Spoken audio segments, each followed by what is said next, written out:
If I eat at home, the average cost per occasion when the food and beverages that I consume come from my pantry, my refrigerator, and my freezer is $1.97. Now, those are averages. Don't go looking for that $1.97 meal. But remember, some days maybe we have a slice of toast or a cup of coffee. Maybe we had leftovers from the day before, or maybe we prepared a really nice dinner at home. All in, the average is about $1.97. Once we decide to source foods and beverages that are not in my pantry, refrigerator, freezer, I'm going to go to a food service operation. I'm paying a $6.59 premium. Now, that premium has been increasing every single year. So the gap between eating out and eating at home is just getting wider and wider and wider and wider. And so the consumer is looking for value. But here's what I think is important. And I don't want to just talk about the power of the deal, because the deal matters. Deal volume is growing, non-deal volume is not growing. But just because the consumer is looking for a deal, they're really looking for value in a more total sense. And so the deals that are moving are not necessarily the opening price point deals. They're the more premium offers.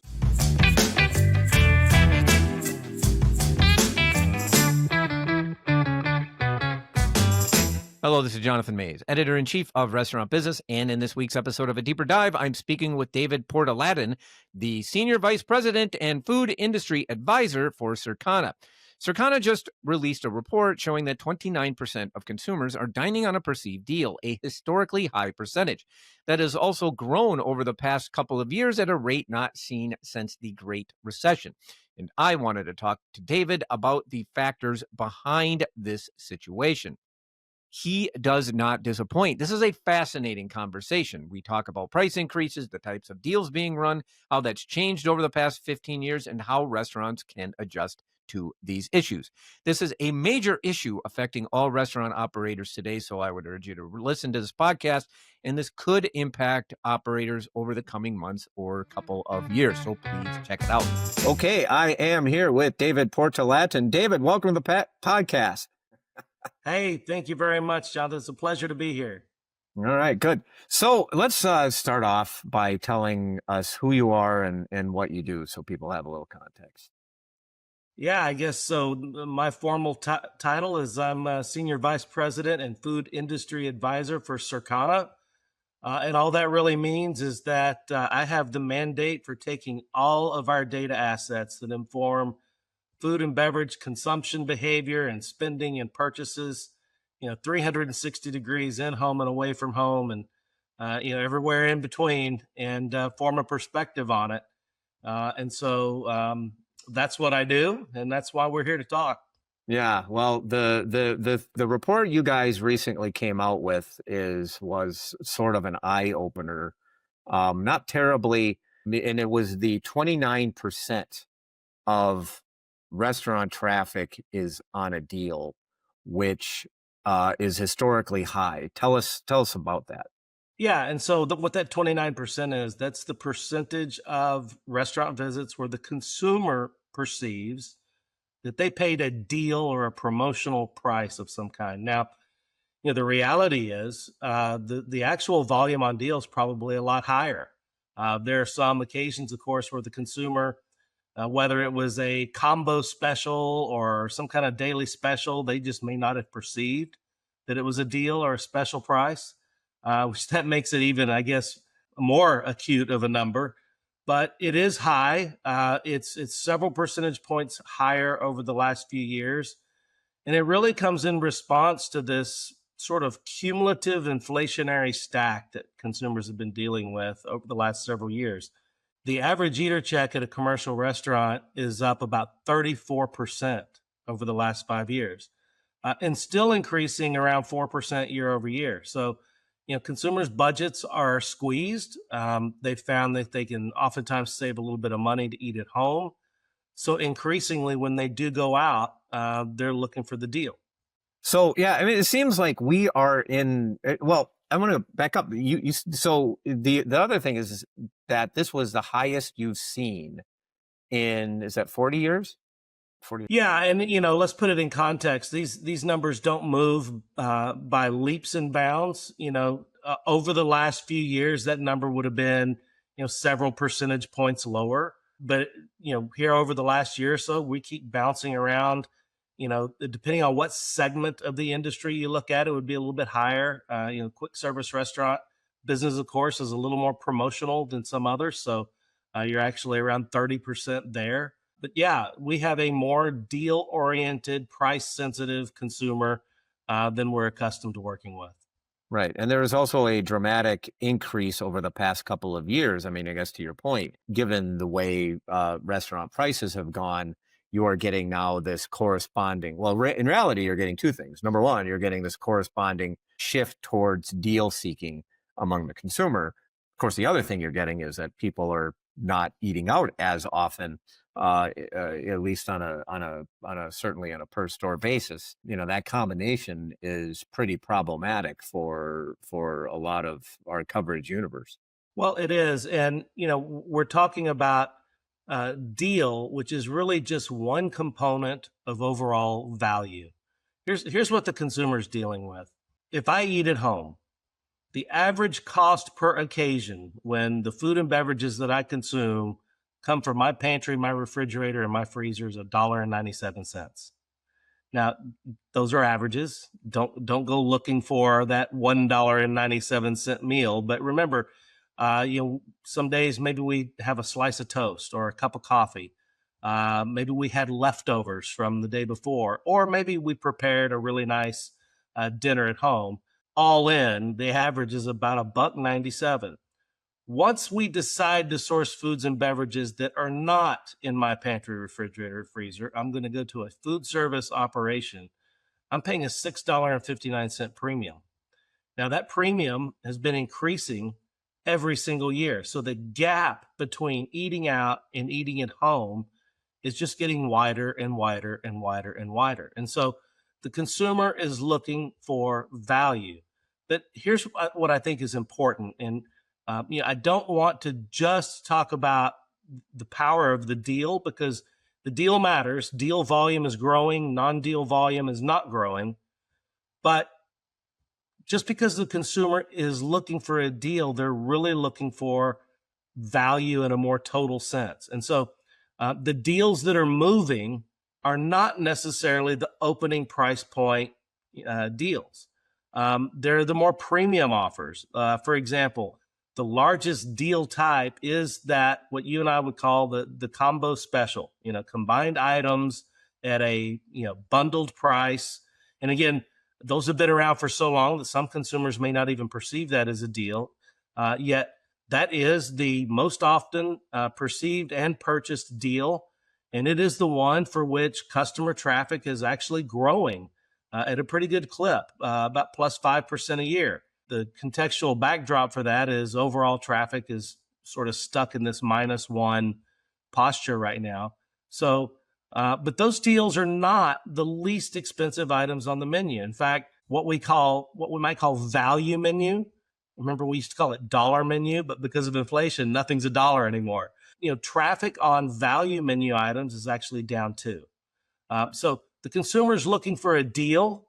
They're looking for value, but it's not necessarily going to be defined as the absolute lowest price point. Right. I think that is an absolutely crucial point, because I think that, the thing that we had seen over, the past year plus 2 years is, this comparison between Chili's and McDonald's. and it's generated a lot of attention. Now they're two really different, to me, like they're two very different occasions. You really have to think and plan a visit to Chili's. For McDonald's, it's often a very convenience oriented visit, largely takeout. But McDonald's, last year, started this $5 meal deal and started pushing, and McDonald's fundamentally is cheaper than Chili's. There really is no debate about that. It is McDonald's is fundamentally cheaper than Chili's. All of the one-off viral social media exceptions notwithstanding, you are absolutely correct. Yes. And even if you go out to California where McDonald's prices tend to be elevated, you're still looking at Chili's cheapest price is equivalent to roughly McDonald's, one of its more higher price items. And then, but you can still just get infinite combinations that are cheaper. The U.S. consumer has decided that Chili's is a very better value, which is kind of a weird phenomenon that those of us who've been in the industry, have been looking at this industry for a long time, just still kind of boggles my mind. We have a situation where the U.S. consumer is cutting back on dining, but Chili's is doing 20+%, and McDonald's is Absolutely. just throwing everything it can to try to get customers in the door. This is an era that, I guess in 20 years that I've been covering the business, we really haven't seen anything quite like what's going on today. It's a fun time to watch and study the industry. And you said a couple of things that I think are pretty important and worth expanding on a little bit. Now, number one, those two occasions, McDonald's versus Chili's, are often very, very different. And since the conversation is about value, they're often motivated by different elements of that value equation. When we're going to pay that $6.59 premium, we're looking for the ROI somewhere else on that value spectrum. In some cases, that ROI comes in the form of speed, convenience. I can hit the drive-through window. It's portable. I can be on my way. Sometimes it comes in the form of a differentiated experience, an outing that's more social in nature, where I sit down and I share a meal with others. One of the fun things about watching the industry this year is that we are seeing very significant traffic growth in on-premises occasions. Now, the on-premises business is not as big as a proportion of the total that it used to be, and it may never be again. But the consumer has always valued unique, differentiated experiences.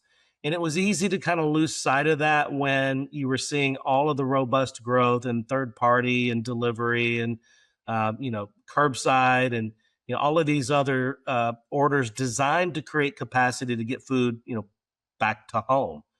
And again, that's a bigger behavior than it used to be. And it's still a very valuable growth driver for the industry.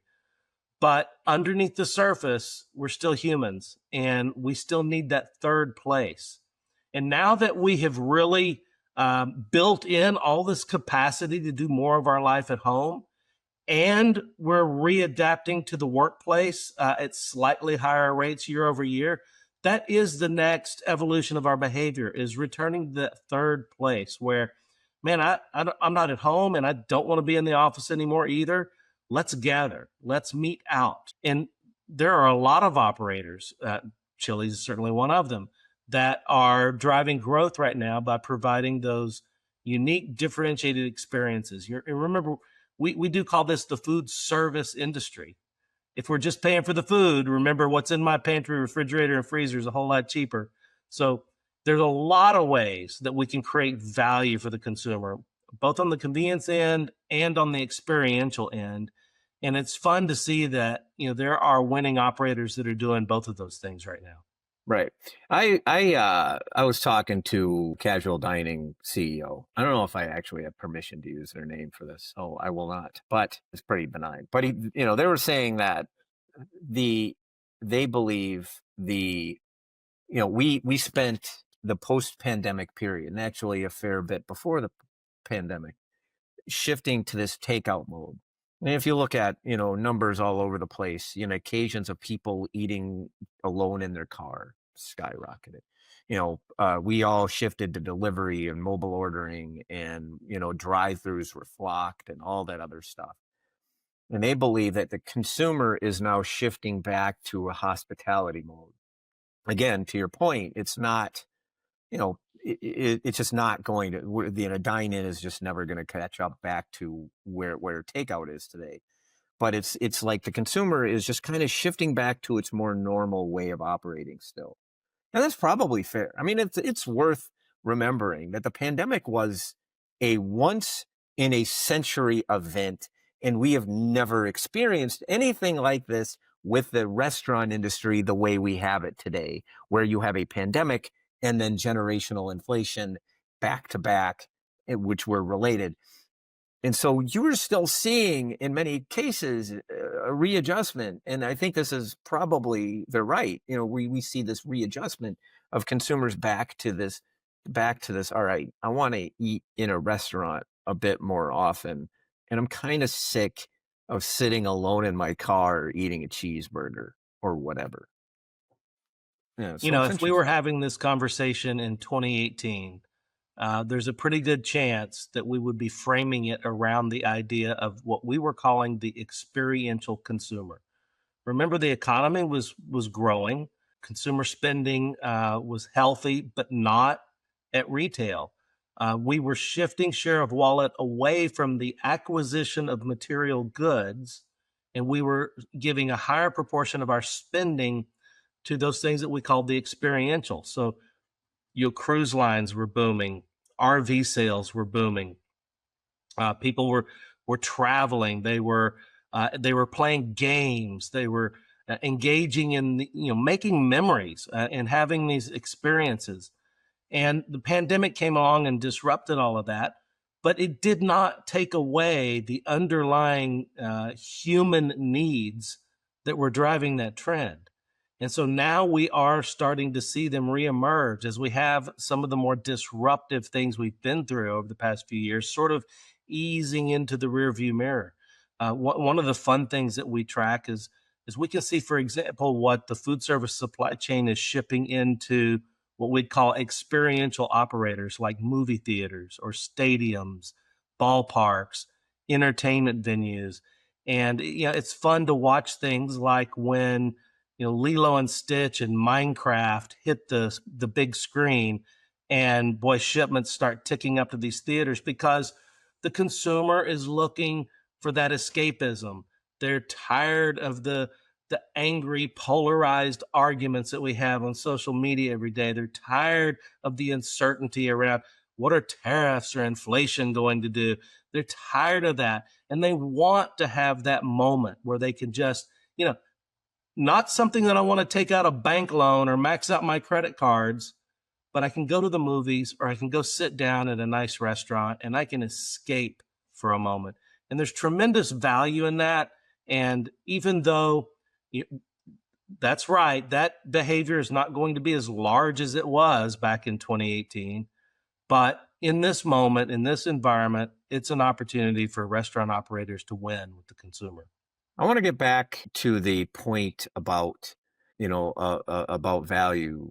And because there are an enormous number of deals out there. In fact, you can get, one of the more interesting things about today's environment is that the deal offers are just much broader, much different than they were. Like if you go back to the Great Recession, I think, which is the last time we really saw a deal seeking environment like that we're seeing now. At that point, that's where you saw the dollar menus, the $5 footlongs, and paper coupons left and right. Today, paper coupons are relative. You still see them.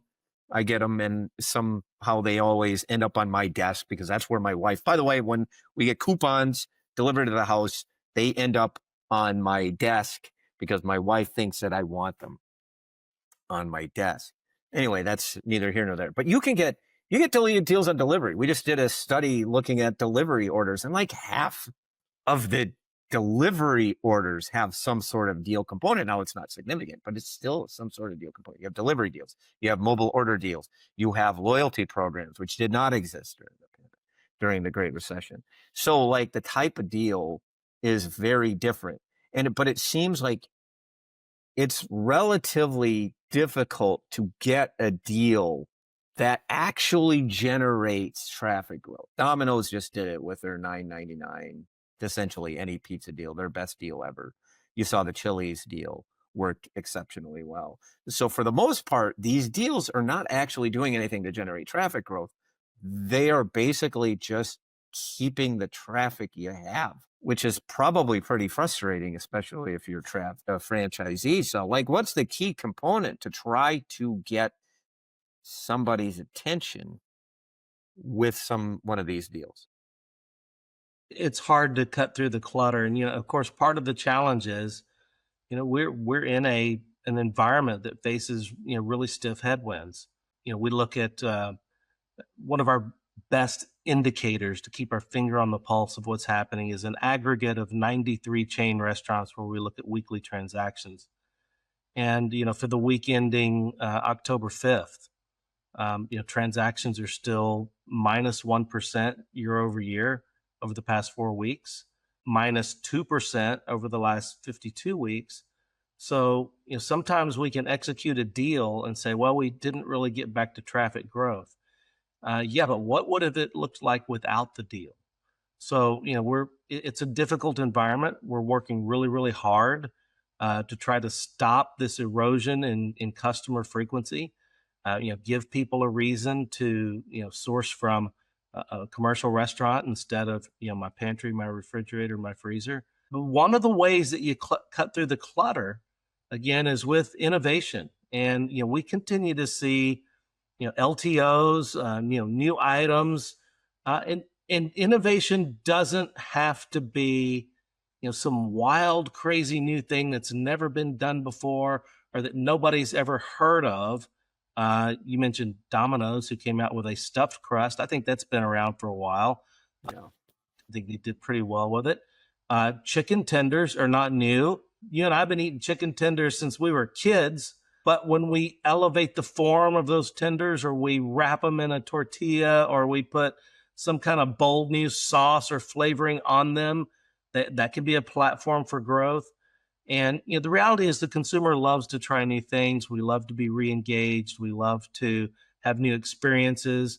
The restaurant world is where we do a lot of our culinary and flavor exploration. Sometimes the safest way to do that is in the form of a dipping sauce with my strips or nuggets, which I'm already pretty comfortable with. And so we've seen a lot of those kinds of things be able to cut through the clutter, be able to get folks' attention. And then you mentioned this earlier, the way we execute the deal is different than it used to be. Yeah, there are people that still bring a clipped coupon into the restaurant, but more often the deal is on the screen of my smartphone. It's embedded within the digital app, or it's part of a loyalty program. Our data would tell you that about 45% of all restaurant purchases are made by a person who is a member of a restaurant loyalty program. It's growing year over year pretty rapidly. So, digital engagement, loyalty program, innovation with the menu, and bundle all of this in a way that the consumer perceives that they got a value for their dollar spent. I think those are the ways to cut through. All right, super. David, this was fantastic. I really appreciate you joining me this week on the podcast. Great conversation. Well, my pleasure. Thank you very much. I look forward to talking again. And that should do it for this week's episode of A Deeper Dive, which was edited, as always, by Spoon. Artwork by Nico Hines. You can find this and other episodes of the podcast on our website at www.restaurantbusinessonline.com/article/deeper-dive. But by all means, subscribe on Apple Podcasts or Spotify. I'm Jonathan Mays, your host, podcast producer, and the editor-in-chief of Restaurant Business. Thank you for listening.